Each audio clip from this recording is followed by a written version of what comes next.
All right, good evening. Daf Mem Amud Beis, the new parak, the third parak edition of the Kahal Yereim Daf Yomi, virtual style. We are now moving on from kashrus issues, which relates to purchasing and doing business with non-Jews. Now we're going to deal with the idols themselves. Kol salamim asurin, any sort of a picture of a human being. So those are all prohibited. Because the non-Jews have a custom to worship those items once per year. Divrei Meir, according to Rabbi Meir.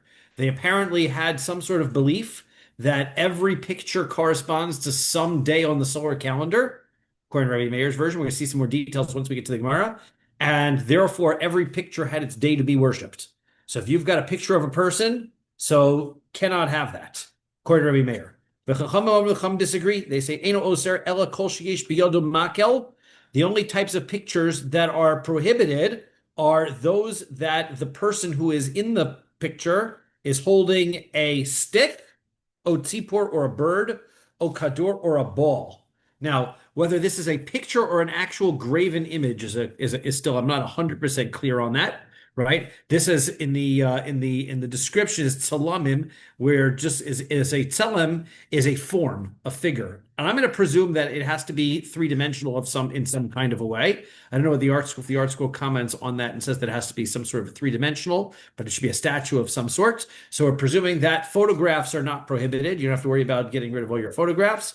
But if you have some sort of a bust or a three-dimensional statue, that could be problematic, according to Rabbi Meir. Rabbi Shimon Gamliel says, "Af kol sheish biyado kol davar." He says not only is the problem if the subject has one of these items in his hand, but if he has anything in his hand. Anything in his hand is an indication that this is a deity and is being worshipped. Yes, Yehuda. So people have different pictures of Rabbanim in their houses, which is like 3D, but they're photographed. So 3D is going to be problematic, right? So if you're going to, something that is going to be like, if it looks 3D, that's not a problem, right? The picture itself is flat. Let's say if like Magic Eye, or you've got one of those, they used to have these, what was the name of that? Those viewfinder things that you have to show pictures in 3D. That is not the issue, right? The issue is going to be an actual three-dimensional image, I believe. I'm going to have to double check that, but let's presume at this point, we'll correct it if I'm wrong. But we're talking about a three-dimensional image of some kind. Okay, so now, says the Gemara, so if Rabbi Meir's premise is correct in the Mishnah, that every one of these graven images, every one of these statues is worshipped one day per year, my time of the Rabbanan, why is it that the Rabbanan don't agree? It doesn't matter how often an idol is worshipped. Once it's worshipped, it becomes an idol. And so therefore, it becomes a prohibition in the pasuk that says, Lo saviso eva el beisecha, v'hayisa cherem kamohu. You're not allowed to bring any disgrace to your house. And also the pasuk says, V'lo yidbak biyadchem uma min acherem. These are psukim that are in Devarim. And psilei Elohim tisrufon ba'esh. You have to destroy their idols. So these are all responsibilities. If it's an idol, it doesn't matter how often it's an idol. It cannot be kept. Amar Rabbi Yitzchak bar Yosef. So Rabbi Yitzchak bar Yosef explains Amar Rabbi Yochanan in the name of Rabbi Yochanan. So what happens is that in Rabbi Meir's city, that was the custom with these statues. In Rabbi Meir's city, the custom in the statues, they used to worship them once a year. For Rabbi Meir remember this Rabbi Meir that he is always worrying about the minority circumstance? So he says, even though my city is not normal in that they have this practice, it happens in my city. Therefore, Gazer Shar Makomos Atu Oso Makom. You have to worry that your city might do that too. So therefore, he says that since you have to worry about the minority of cases, therefore, always you have to presume that the Rabbanan have to make a rabbinic enactment to prohibit all of these idols, all of these statues, because they may be worshipped. And so therefore, he says all of these are not able to be kept. The Rabbanan disagree. They say just because it happens in very minor places, in very small number of places, doesn't mean it happens all over. And therefore, lo gazru shar makom osatu oso makom. Therefore, they said we're not going to make any sort of a rabbinic enactment to prohibit you from having any of these idols when they are not being served, right? So you don't have to go to your local museum and smash all of the statues, right? Not your obligation to do so. Amar Rav Yehuda, Amar Shmuel. Rav Yehuda says the name of Shmuel, Be'andarti Shamalachim Shaninu. So Rav Yehuda says the name of Shmuel, and we're going to go with Rashi's pshat, that Rashi is explaining that this is not an argument with the previous opinion, but an explanation that even when Rabbi Meir says that they did this in the city, they only did this with statues that were for kings, right? So therefore, kings had birthdays, and they had days that they would be. We're on the very first page of the new Gemara, Jeff. Where it's Mem Amud Beis, but it's probably 40b3, right? They're 40b3, but it's going to be the very beginning of your new Gemara. Okay. So Shmuel says that this is when we were using statues of kings. So then they would worship them once a year on their holidays if they were beloved kings. And then the Chachamim say, no, that was something that was uncommon, so you don't have to worry about that. Rabbi Bar Bakana Amar Rabbi Yochanan.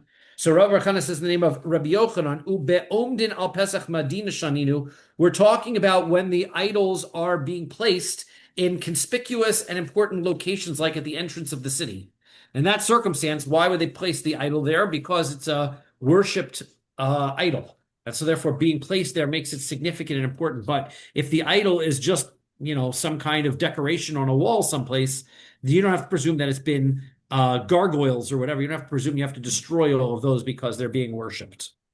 Amar Rabba says, Machlokes b'shel kifarim. Not only that, but furthermore, the argument is only when we're dealing with small villages, right? However, aval b'shel kirachim, I said the reverse, right? That he says that we're talking about in kifarim, in villages, right? But in big cities, divrei hakol mutarin, everyone's going to say they are permitted. Why? Because my taima linoi avdilu. Cities are cultured places, and so therefore, not every statue is there for being an idol, right? In villages, everything was for use. So if you've got a statue, they made that statue there so that they could worship it. But if you were in a city, they would store the art. They'd have pictures for beautification of things. So therefore, you can presume that all the idols in the cities are fine. Udik farim mi ika leman da'amar. So he says, "Well, udik farim mi ika." So he says, "Yeah, but mi ika leman da'amar lenoi kavdi lahu." So therefore, according to the opinion that says that they're going to be making it for beautification, dikfarim vaday lemiflechinhu avdihu. But in the villages, for sure, they're just using it to service the idol. That's the reason why they have an idol. They don't have extra museums and things in the small towns and the small villages. So if they have an idol, it's for deification. So he says, but that's it's a question, right? So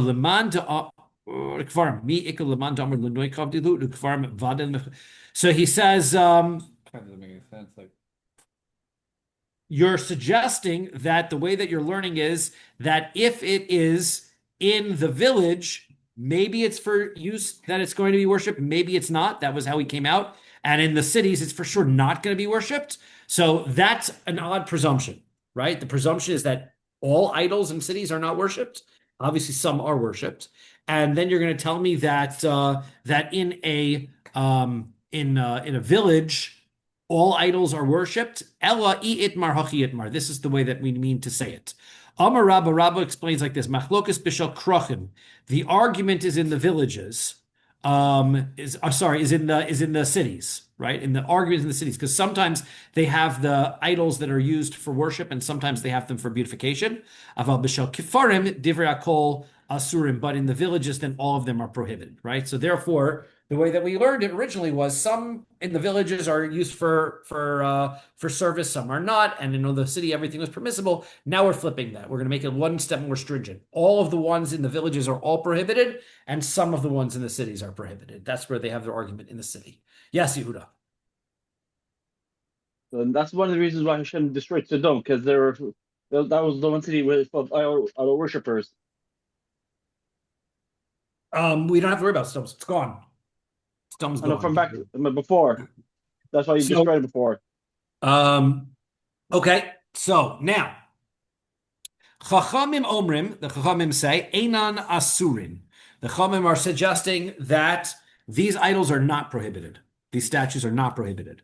Why not? Except if they've got a staff, if they've got a bird, or they've got a ball, or those kinds of items in their hands. So why? So Makel, what is the purpose, the symbolism of the staff? Sheroda es atzmo takas kolam kulo. Now, the way that the Gemara really means to say this is that he is using this staff in order to prove that he has control over the whole world, right? He's using the staff to beat the whole world. The way the Gemara phrases it is it phrases it in ways that makes the idol degraded. So what it says is the idol is using the staff to have the world beat him down. That's what the way the Gemara uses. But the Gemara is using that language as the opposite of what it really means because it doesn't want to praise idols, right? So I will translate it both ways, but basically the Gemara is saying that they're using the idol as the staff to beat itself down by the world. But what it means is that the staff indicates that this statue is a deity and therefore it's beating the whole world down. Tzipor, a bird, shetofes as atzmo tachas kolam kulo. It's being held under the world. This statue is being held under the world like a bird, katzipor. And that's what it means is that the idol is indicating that just as you grab the bird by the legs underneath when you're carrying a bird, you grab and hold on to the underneath. You're in total control over the world, like one is in total control when you grab a bird. Kadur, a ball, right? And you can imagine, like, hold it in your hand. You are symbolism, your dominance over the whole world. Shetofes es atzmo tachas kolam kulo kikadur. So the way that the Gemara phrases that is, he's holding himself under the whole world like a ball, rather than placing himself above the world like somebody who holds a ball. Tana, then they learned, Hosifu alehen, after the Mishnah was written, then they added on other symbols of things that were being held in the hand that indicate that this is indeed an idol. A saif, a sword, a Torah, a crown, vitabas, and a ring. So if these statues are holding these items, then you can presume that they are idols. So saif, why a sword? So meikara, at first, the reason why it wasn't in the Mishnah is Sovar listim bi alma. They thought the reason why he's holding the sword is because he's just some kind of a thief, right? It's just a statue of a thief, not a deity.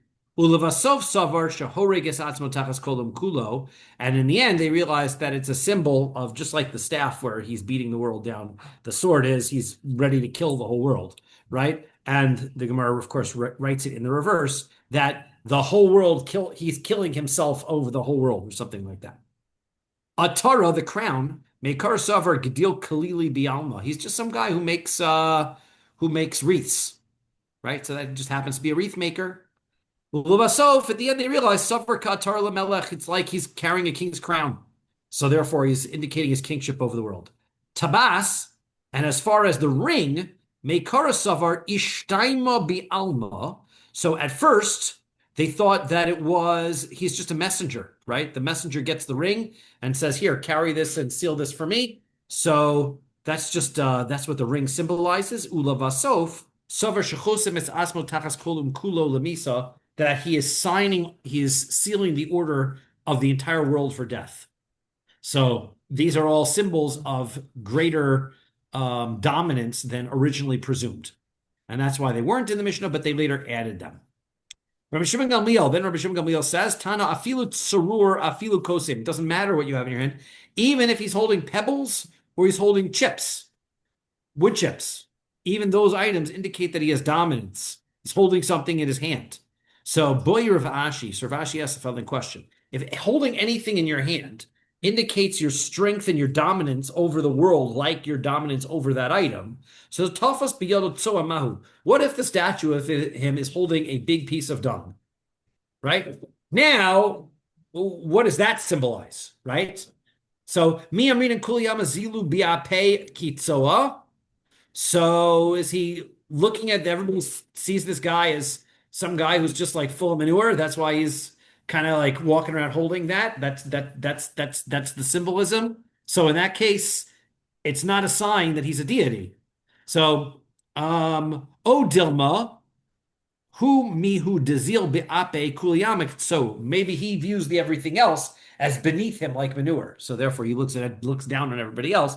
So teku. So we leave that unresolved. We're not quite sure what a statue that has that means. So it depends on how demeaning the what do you call it? The depiction is. If the depiction is significantly demeaning, then potentially it is reason to believe that he's not a deity.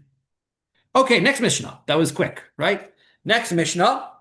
Hamotze shivrei tzalamim harei elu mutorim. Right? Somebody finds broken pieces of a statue. So then harei, those are mutter. Those are fine. The broken pieces are fine. Matza tavnis yad o tavnis regel. So let's talk about that for a second. We're going to learn that a Jew, once a Jew owns an idol, that idol cannot be made can't have the status of being an idol removed from it. An idol that belongs to a non-Jew, however, can be nullified and made into a non-idol. That's the general rule. We're going to learn where that comes from, how we know that. Yeah, Yehuda. If a Jew has an idol in his house, in his position, how if he's a feeling, well, how can he daven in the house with an idol? Wait, how could he can't, right? If he's an idol worshiper, he's not davening very well, right? Let's presume that has an idol because he's worshiping idols, right? So therefore he's davening to that. So now he's got these stones. He's got these, if you've got found these stones as pieces of a broken up idol. So the question is, how did it become a broken up idol, right? Or a broken up statue? So it must be that it was a statue and then got destroyed. Now, did it get nullified as a statue before it got destroyed? If it became nullified, or even in the process of it being broken down, if it became nullified, then these pieces are fine.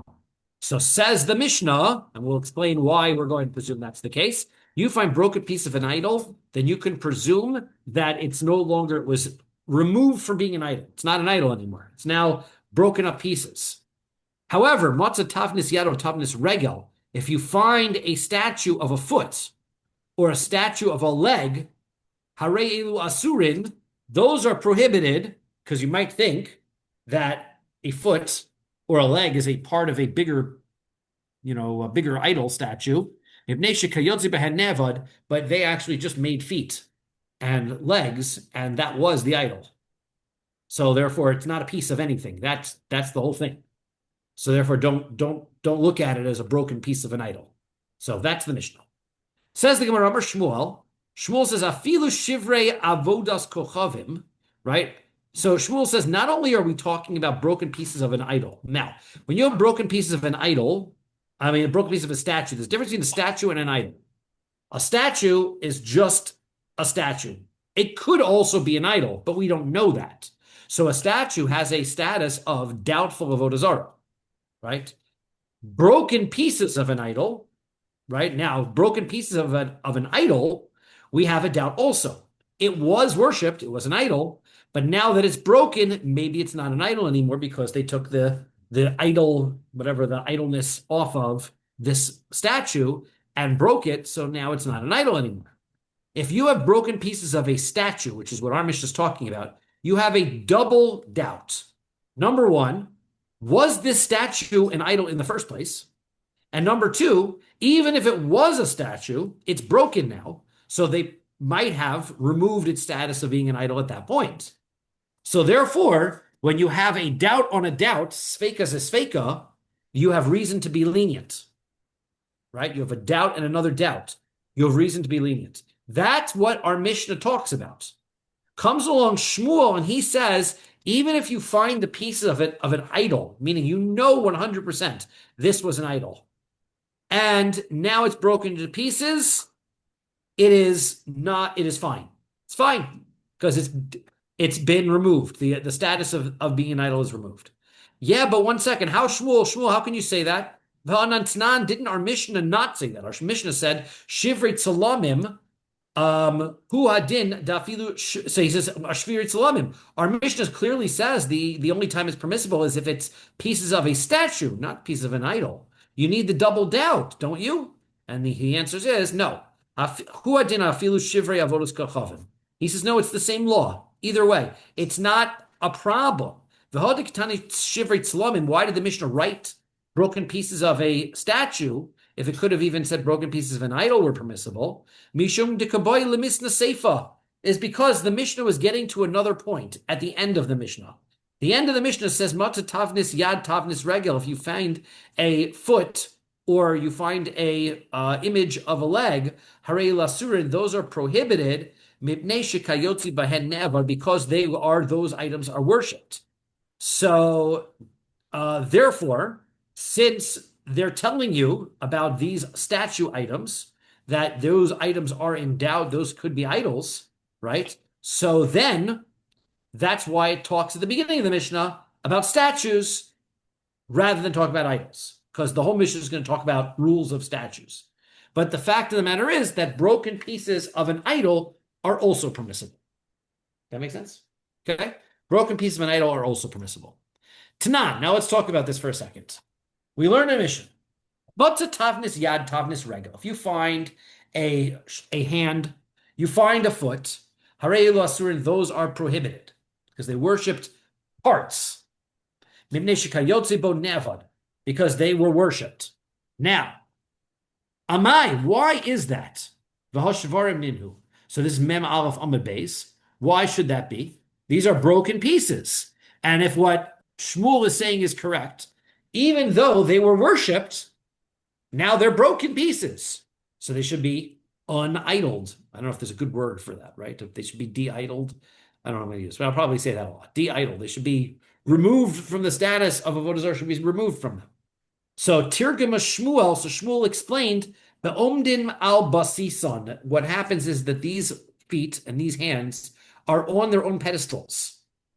They're clearly the center of the art, right? It wasn't like you found a broken foot lying on the ground. You found a pedestal with a foot on it, right? So therefore, you know that is the idol. So it's not a broken piece at all. That's why it is prohibited. Itmar. Okay, so now, let's ask a new question. So now we know is that if we have a broken up idol, so then those are going to be permissible. Okay, we're going to presume that it was de-idolized. And that means even broken statues for sure, but even broken idols. So now, let's talk about the following. Avodos kochavim shenishtabra me'olel. Let's say you have an idol and it fell over and it broke by itself. So the reason why an idol that was once an idol and is now broken is permissible potentially is because somebody said, I don't like this idol anymore. And he took a baseball bat and he smashed it, which means that his declaration of I don't like this idol anymore is what made it deconsecrated as an idol. And then he smashes it. The smashing indicates that he doesn't like his idol anymore. However, if the idol breaks by itself, then he's never made the declaration that he doesn't like the idol anymore. With nothing wrong with the idol, I just fell over. It just fell off the stand. So therefore, the fact that it's broken into pieces, does that indicate that it is not an idol anymore? So Rabbi Yochanan says, Asura, it's prohibited, it's still prohibited. And Rabbi Shimon Lakish, Reish Lakish says, Amar Muteris, it's fine. Now let's explain what their logic is. Rabbi Yochanan says, Asura, the pieces are prohibited. Why? Dehal lo batla. Nobody ever came along and said, this is not an idol. It just fell over. So it was an idol before. Now it's pieces of an idol, and it's still prohibited. The pieces are still prohibited. Rabbi Shimon Lakish, Reish Lakish says, Muteres, the pieces are fine. Mistama betuli mavatollah. Because for sure, probably that you can presume that the idolater, when he saw the broken idol, he nullified it because Meimar Amar, he said, this idol couldn't even save himself. How's he going to protect me? So therefore, once he's got a broken idol, the non-Jew says, remove the idolatry from him. He's not worshiping the pieces anymore. Okay. So now we're going to have a bunch of questions that Rabbi Yochanan asks Reish Lakish. Again, Reish Lakish is of the opinion that these pieces are fine. So Rabbi Yochanan is going to try to prove a whole bunch of places where we're going to see the broken pieces are prohibited. So, Eisvei Rabbi Yochanan and Rabbi Shimon Lakish. First question Rabbi Yochanan asks Reish Lakish. Verosh dogun ushte kapos yadav krusos. So, we talked about when the Plishtim, they captured the Aron Kodesh. And we had talked about the dramatic return that the Aron Kodesh made on the cart with the singing cows. But before that, it was placed in the church that they had there, those Plishtim in the church, and they had their idol, and their idol fell down and smashed. And so it's like one of those scenes in Indiana Jones, right? So the idol collapses when it's been put in the church overnight. Now, the pieces are broken. And what happens? Uksiv, then the pasuk says, Al kain lo yidrifu kohane dagon. So they made a practice, the kohanim of dagon, of this idolatry, since the idol fell and broke on the threshold of the doorway of that church. They've made the threshold of the doorway of that church a holy spot, and nobody's allowed, right? That everybody has to be careful going through that doorway because they're not allowed to step on it or whatever it is. They have to treat that area with they're worshiping now the doorpost where the idol fell. Now, therefore, what do you see? The broken pieces have some significance because they're worshiping a doorpost where the broken pieces fell. They didn't say, "Oh, the idol fell, therefore it's meaningless." They still worshipped it. So Amar Lo, so Reish Lakish answered back, Misham Raya, that's your proof. Hasam shemanichen es hadagon v'ovdin es hamifton. He says, what did they do? They said the idol couldn't save itself. The doorpost broke the idol. That means the doorpost is really powerful. And they started worshiping the doorpost. They never stopped worshiping the idol. They thought Dagon is amazing, right? But what can Dagon do? They never transferred and said the Dagon doesn't exist. They said Dagon just got smashed by a doorpost, therefore the doorpost really is God. And so that's what they did. So therefore, you see that they didn't deconsecrate they did deconsecrate the idol pieces. That's what Reish Lakish's point is. The idol pieces are deconsecrated because the idol is no longer the idol. The doorpost is now the idol. So that proves Reish Lakish's point. Da'amri haki shavkei Israel ledagon v'asa esiv le al hamifton. Right? They removed the prohibition of the idolatry from the Dagon and they put it onto this doorway. Okay, next question. Esvei, Rabbi Yochanan asked Reish Lakish the next question. Hamotzi shivrei tzalamim. Our Mishnah literally says that you find pieces of statues. Now, we already explained this, but the Gemara is going to go through because Reish Lakish and Rabbi Yochanan hadn't used our Mishnah yet. So our Mishnah says it has to be idols. Harei elu mutarin. Those are permissible, which means that hal shivrei avodos kachavim asurim, if it was a broken piece of an idol, it would be prohibited, not like you say, Reish Lakish. So he says, lo, that is not correct. Lo tema shivrei avodei kachav masurin. You should not, Reish Lakish corrects him. The Mishnah does not, as we said, does not intend to say that the pieces of a broken idol are prohibited. Ella ema hatzalamim atzman asurin. It's to tell us that these idols themselves, the pieces are not prohibited because the statues themselves are prohibited. Why? Ustama Rabbi Meir, because this is a Mishnah. It doesn't tell us which opinion it is. That means that this Mishnah agrees with Rabbi Meir. And Rabbi Meir was of the opinion who said you have to worry about every idol, every statue, because they get worshipped once a year. So therefore, this is the opinion that it says all of these, the point of the Mishnah saying broken pieces of a statue are permissible is because, according to Rabbi Meir, all statues were idols. Okay, so for Rabbi Yochanan, now how does Rabbi Yochanan learn this then? Okay, so that means Rabbi Yochanan's a good point. Now Rabbi Yochanan, if what Reish Lakish is saying is true, Reish Lakish just proved that the pieces are not, the pieces of Avodah Zara are not prohibited. So how are you going to answer that? So Rabbi Yochanan says, Mid Rabbi Meir nishma lehu l'Rabbanon lav. So he says, from what Rabbi Meir says, Mid Rabbi Meir nishma lehu l'Rabbanon. So from what you can know by Rabbi Meir's position is, you can know the rabbi's position who argue with him. And they say, um, they're the ones who say that the idol has to have a bird in its hand or a stick in its hand or a ball in its hand. So Lav Amar Rabbi Meir Tzlomim Asurin Shivrei Tzlomim Mutarin. So didn't Rabbi Meir say that since the idols, the statues themselves are prohibited, the broken pieces are permissible? L'Rabbanan. So according to the rabbis, that if you've got one of their idols, right, which means that it's got a stick or it's got a ball or it's got something else prohibited, so then avodos kochavim nami hi asura ushvareha mutarin. It's going to be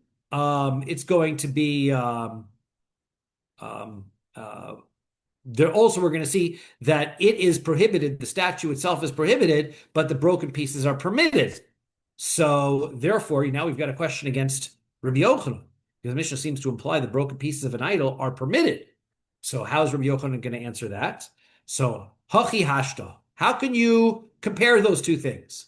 Hasam, over there, when we're talking about regular statues, where we have a doubt, Emar avdum, Emar lo avdum.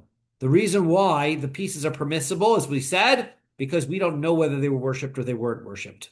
Rabbi Meir is saying you've got to worry about some of them that were worshipped, so therefore you got to prohibit all of them. But we don't know this one was worshipped or not. Imtib silomar avdum, and even if they were worshipped, Amar batlum, we might say we've got broken pieces here. It could be that the broken pieces came because they nullified it. Avoros kochavim vadai avduha, but if you've got a idolatry that you know for sure they worshipped, mi yemer de batla, you only have one doubt. Who says they nullified it? So therefore, have a suffix vadai. And so what you're left with is you have a doubt and you have a real concern. You know for sure that what was going on here is that you have a doubtful, you have a definite idol, and then you have a doubtful circumstance whether it was nullified, and that doubt is not going to be able to remove the prohibition from the definite circumstance. When we had two doubts, right? One is the statue prohibited in the first place. And number two, was it nullified? So, okay, so I had a doubt and I had a doubt. So now I can have the doubt remove the doubt. Great. But if I know for sure this was an idol, and now the only question that I have is, was it nullified? Can my doubt remove what I definitely know? So let's discuss that a little bit in greater depth to understand what we're talking about here. We have in halacha something called a chazaka. The chazaka means that whatever the status that something has, it's like Newton's laws of motion, right? Whatever status it currently has, it's going to continue to have that status until there's a force or something that acts upon it to change your understanding of what's going on here, okay? That's how chazaka works. If something is an idol, it's an idol until you can prove to me that it's not an idol. If something is tameh, it remains tameh until you can prove to me that it's no longer tameh. So if I have a pot that's tameh and I put it in the mikvah, as soon as I put it in the mikvah, it becomes toher. Why? Because I know that I took action to change the pot from being tameh to toher. If, however, I have a pot that is tameh and I don't know whether the pot was dumped in the mikvah or not, we have to presume based on chazaka that since the pot was in the status of being tameh, my doubt that I'm in right now that I don't know whether it went to the mikveh or not doesn't fix whatever status isn't enough to change its status from something that it was before. That's what we have here. If I know for sure that an item is an idol, I cannot have a doubt arise to remove it from being an idol. I can't say, well, maybe it got nullified. That's very nice, maybe, but I know it was an idol. My maybe can't remove the definite idleness about it. That makes sense? Okay, and that's different than what we're talking about in our Mishnah, where the Mishnah says, number one, I don't know if it's an idol. Okay, well, if you don't know if it's an idol, there's no chazaka, it's an idol. So if there's no chazaka, there's an idol in the first place, then when you come along later and say, maybe it got nullified, well, your maybe it got nullified is fine because maybe it was an idol. Maybe. Okay, I can see how it gets those two things cancel each other out. But a maybe can't cancel out a definite. That's what Rabbi Yochanan says. Okay, now, Now the Gemara is going to say maybe that's not so simple. That sounded very simple. It sounds right, right? Something is definite. I can't change. That was my cough. All right. uh, I had something that was definite. I can't use a doubtful circumstance to remove the chazaka from before. Maybe that's not true. Let's take a look at some other cases, some new cases that come up.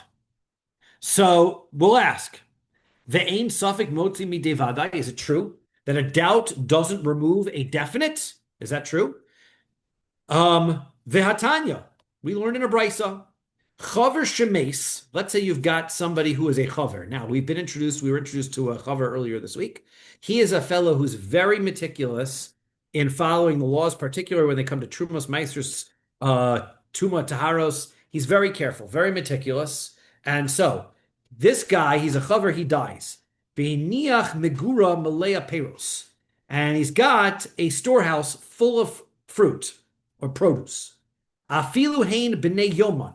Even if they were harvested that day and the guy died that day, hare hein becheskas misukan, and you can presume they are all acceptable fruit. They've already had their trumas and meisters taken off. You don't have to take trumas and meisters off of them a second time out of doubt. You can presume it was all done. Now, here's our problem. Let's take a look at this case here. Devadait vili. This produce for sure was tevel. The chazaka is that it did, at one point when it grew, it didn't have trumas and meisters taken off. So that's what it was. It was a mixture. It was tevel. It didn't have trumas and meisters taken off. Then the guy died. Suffik asrinhu, suffik lo asrinhu. What you have is a doubt. Did he take trumas and meisters and did he not? And v'kasi suffik midevadai. Now you're coming along telling me the doubt of whether or not he took off trumas and meisters is sufficient to take care of the definite chazaka that it was tevel. You just told me that doesn't work. So the Gemara explains, Hasam vadayu vadayu. That's different. This is a circumstance where it's a definite and another definite. Devadai asrinhu. They definitely took chaver. He's definitely taken trumas and meisters off.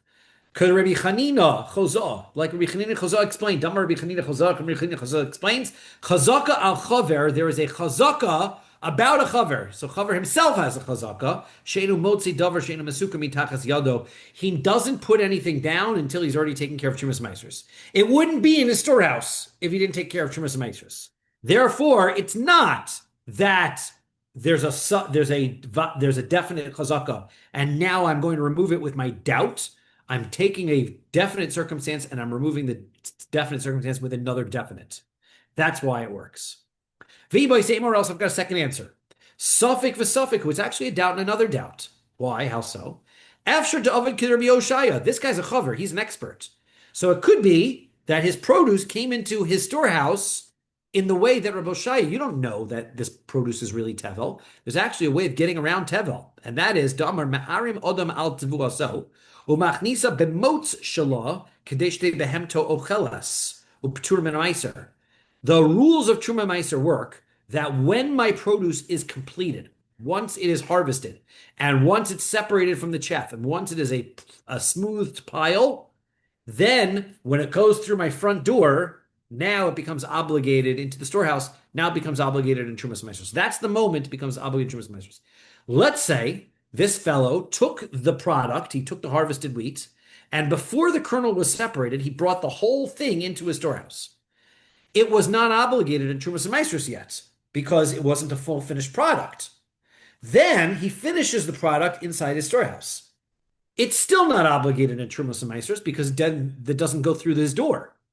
So what you actually have is a loophole that makes it so that you don't have to take Trumas and Meisters off. The Chachamim saw that, and they said, Midrabanan, you can't do that. If you do that, then you still have to take Trumas and Meisters off anyway. But the Rabbanan made two exceptions. They said, number one, if you're going to have a snack, fine. You can have a little bit of it. Number two, you can feed your animals with it. If you're going to use it to feed your animals, then you don't have to take Trumas and Meisters off for your animals. Okay, so yeah, Yehuda's got, what do you got there, Yehuda? So, okay, so in any event, you're going to be, so it could be that what he did here is this produce was in his storehouse to feed his animals, and he brought it in a way that it never became tevel. Therefore, you don't know that this produce is tevel.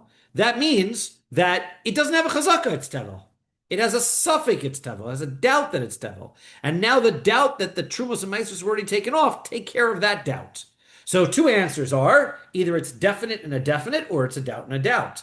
But we are continuing to maintain our adherence to the idea that a doubtful answer cannot take care of a definite chazaka. But saying the rice obligation for truma is to bring into your house, The deraisa obligation begins to take truma on produce that has come into your house. meaning you could just find a way out of it. Correct. If you go through the skylight, for example, then that's a good way around it too. Now, let's challenge this again. Vein suffik motzimi de vadai. You're telling me a doubtful answer, a doubtful situation doesn't remove a definite circumstance? Vatanya, I'll show you another brisa.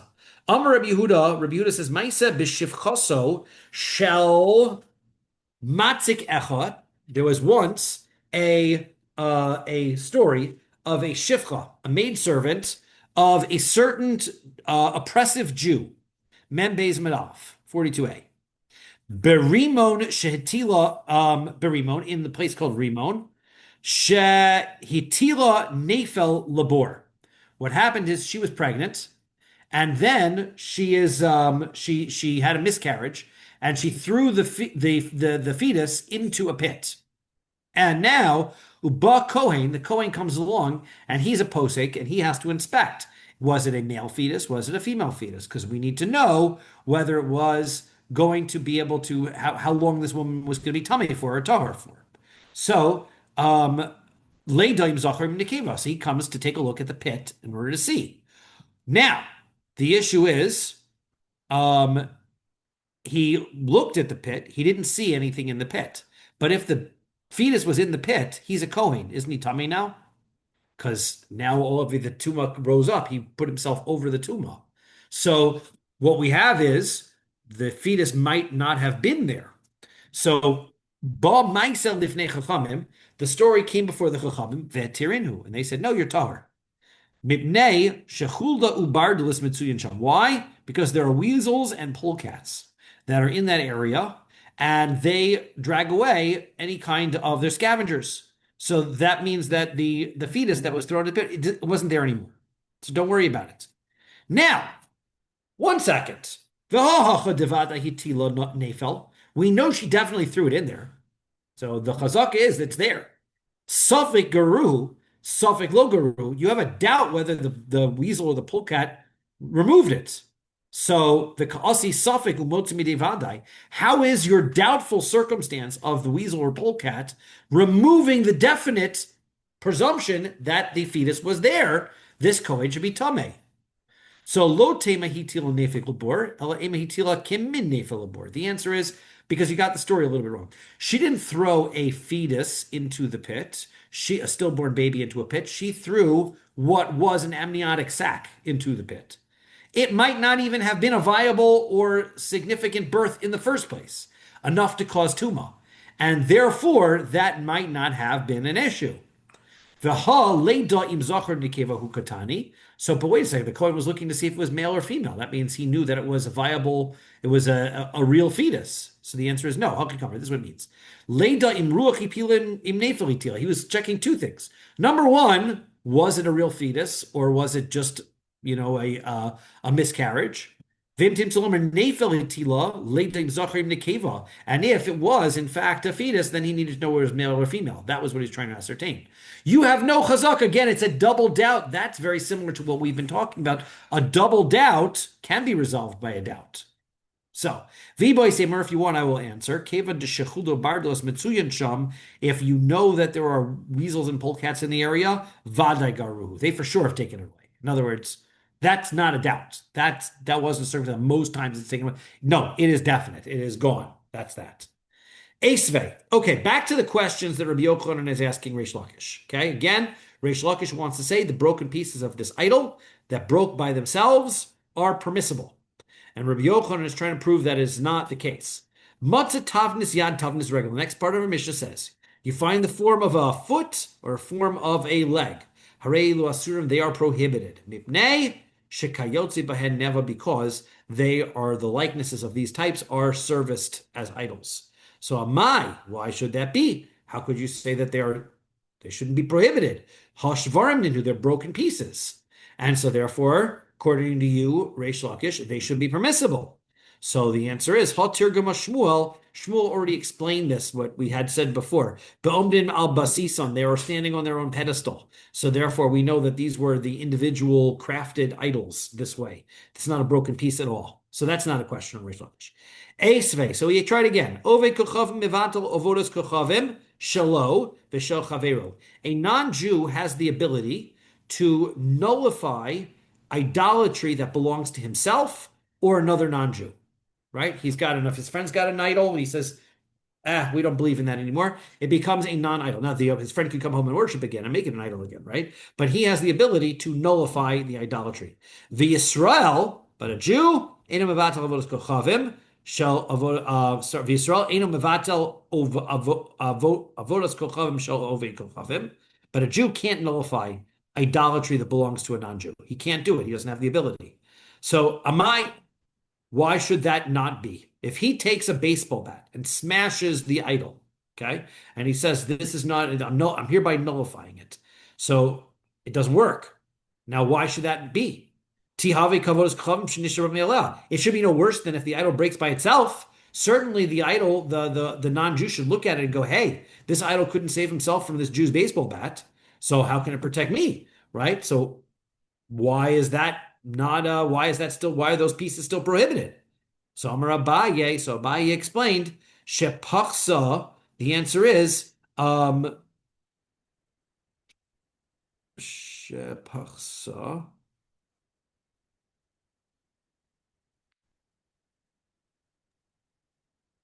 What he did was the Mishnah speaks of where the Jew he dented it, right? He didn't smash it. If he smashed it, so then you're right. He would nullify. All he did was dent it, in which case the non-Jew says, okay, he dented my idol, but still my idol, so that doesn't nullify it. That's what's going on there. Now, v'chipascha my havi. So, okay, so what difference does that make when he dents it? So then he didn't ruin the idol at all. So then why would that nullify it? V'hatnan, didn't we learn in the Mishnah? Pachsa afa bishulu chasra batla. Right? When it comes to if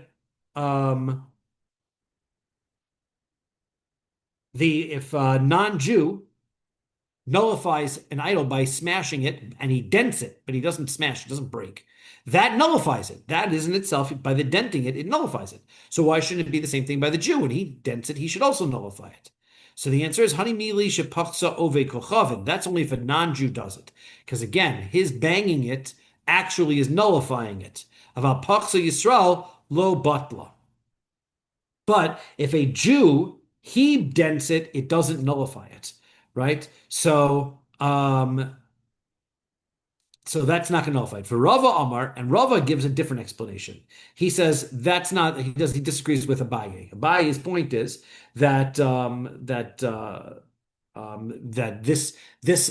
if a Jew actually broke it, the broken pieces would be nullified. Right, according to the way Abaye is learning it, it's only because he dented it that it's not nullified. Rava says no, that's not what's going on here. Rava Amar Liolam ki pachsa Yisrael nami batla. If a Jew dents an idol, that would also nullify it. Elexera, but then what's going on here is there was a rabbinic enactment. Dilma magbala v'hadar mivatala. We're worried that if the reason why a Jew shouldn't do it is because we're worried that the Jew, what he's going to do is he wants to get a good swing, so he'll pick the idol up and he'll move it over to another location. In picking it up, he's like stealing it, so he owns it. Now, once the Jew owns it, it can't be nullified. So once he hits it with the bat's not going to do anything. If he had just taken a swing and smashed the idol, then okay, you're right, it would have nullified it. But since he picked it up, now he can't nullify it. It's unnullifiable. Avodas kochavim biyad Yisrael becomes idolatry in the hand of a Jew. Once a Jew owns an idol, it can never be nullified. So therefore, that's what we are worried about. So therefore, that's why that dented idol can't be nullified at all. Okay. Next, Abai is going. Rabbi Yochanan is going to ask Reish Lakish the next question. Esve, he asked a question. Akum shehevi avonim min mirkulis. Let's say a non-Jew takes stones from the mirkulis. Remember the mirkulis, they used to throw the rocks at it, so they wind up with a big pile of rocks. So he takes this big pile of rocks, and now v'chipa behen drachim v'tartios. He wants to make roads and highways out of it. So he takes the rocks from the mirkulis and he puts in the road. Mutaros, that's fine because he's nullified it from being an idol now. The Yisrael shevi avonim min mirkulis, but if a Jew does that, it becomes it's still prohibited. Now, why should that be? It should be like a idol that broke by itself, and therefore it should be permissible. If a Jew breaks up an idol, it should be like the idol broke up by itself, and therefore, according to you, Rachel, it should be permissible. You see that an idol that breaks up by itself is not permissible. So Hachanami Kidirava. So he says, no, it's like Rav also. Once a Jew picks it up, that's what's going to ruin it. You can't nullify it. So the reason why it's not able to be nullified in a road here is because the Jew picked up the rocks. That's what makes it more difficult. So we'll try again. Esvei, he asks the question again. Let's say a non-Jew, what he does is he scrapes off pieces of the idol, and he wants to use the pieces of this idol in order for, he's going to use it for his own benefit, right? He's got let's say an Asherah tree, and he wants to chop off a branch, use it for firewood. Okay? So, he vishipuyeha mutarin. By doing so the tree is nullified from being idolatry, because clearly he doesn't respect the tree anymore for being an idol. So the tree is not an idol anymore, and the wood is also not, because he's using it for his own purpose. Litzorcha, but if he chops the wood off the tree in order to light a fire in sacrifice for the tree god, right? So then he asura, so then the tree is still prohibited. He's doing this chopping in order to respect the tree. So therefore it's still prohibited. Veshipuya mutarin, but the part he cuts off is not, because he's not worshiping those parts. He's not using those parts in service of the idol. So now those parts are not an idol.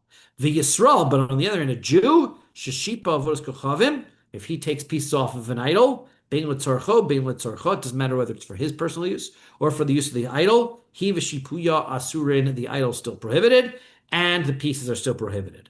Amai, why should that be? Tihave kavodos kochavim shenishtaber me'aleha. If a Jew breaks it off, it should be like it broke off by itself. And so therefore, if it broke off by itself, Reish Lakish, that it is good, could be considered permissible. Why isn't this permissible? So Hachanami here too, Kidarava. It's like Rava said. So Rava said that once the Jew picks it up, now it's going to become his, and it won't be nullifiable at all. So therefore, we don't want the Jew to touch it. Esvei. So he asked a fine question. Rabbi Yossi says, Shochik v'zore leruach. He's got a metal idol, and he grinds it up, and he throws it into the air. Omata v'yam, where he throws it into the sea. Amrulo af hinasa zevel. He says in that circumstance, they said to Rabbi Yossi says, if you do this, that's how you're going to nullify and destroy an idol. So then they told Rabbi Yossi, not a good idea, because if you do that, then the pieces of the metal could wash up on shore, and it could be a fertilizer for crops, and then you'll be getting benefit from it. So Ksiv lo yidbak b'yod says you can't get any benefit. You can't have any of the benefit in your hands. Menachir. So am I. So now the Jew destroyed it. He ground it up. So tihavi kavodos kochavim, it should be the same thing as idolatry that broke by itself, and so therefore, according to Reish Lakish, it should be permissible. So Hanami, the answer is Kidarava. It's the same Rava answer, because once the Jew picks it up, then it becomes a Jew's idol, and it cannot be nullified. We'll do one more. Esvei Rabbi Yossi ben Yosayin Omer. So we asked a fine question. Rabbi Yossi ben Yosayin says, Matzah tzuras darkon v'rosho chotuch. You see, you have a picture of a dragon, right? It's a dragon, right? So he's got this idol that was the figure of a serpent that was worshipped, and its head is cut off. Safik ove kochavim chadcho, safik Yisrael chadcho. The doubt is you don't know whether a Jew did it or whether a non-Jew did it. Mutter, it is permissible. Vada Yisro Chotcho, if a Jew definitely cut it off, then also, then it's not going to help. Okay, now, Amai, why isn't it going to help if the Jew does it? It should be again, Tihavi Kavodas Chom Shishtaber Me'alel. It should be the same as any other idol that breaks by itself, should be permissible. So again, Hachanami, Kidirava. Again, we're going to follow Rava says because it could be that if the Jew did it, he picked it up and then he did not nullify it.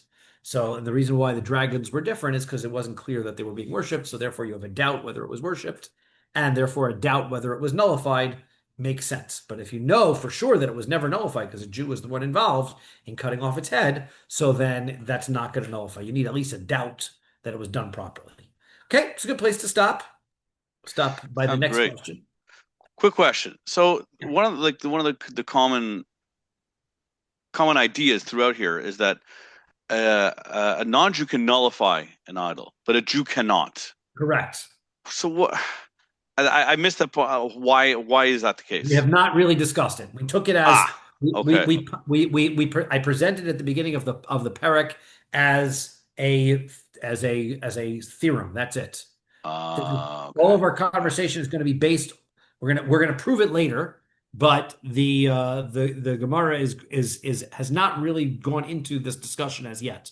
Just to state that the only reason why we're bringing it out this way at this point, even though we haven't discussed it yet, is as a side point because we're using when a Jew nullifies, breaks up an idol as a parallel to when an idol falls and breaks by itself.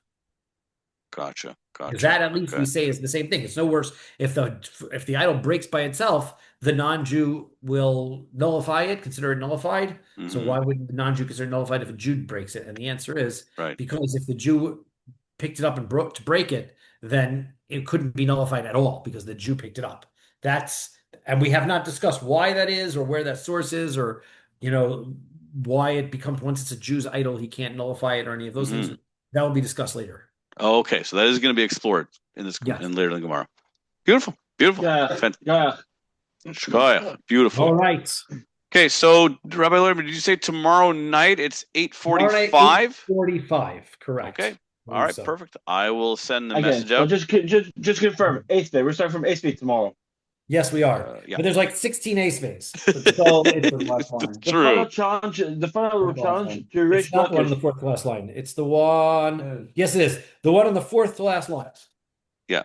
The one that says the final challenge to Rish Lakish, that one? Yeah. Eitzvah Rabbi Yossi Omer. Yeah. Aflo Yerakos Bimosa Gasham. The last Eitzvah you'll find on 42A4. It's the last one there. Which is exactly the one I was talking about. Perfect. All right, then we are aligned. All right, so 8:45 tomorrow then. Excellent. Wonderful. Thanks.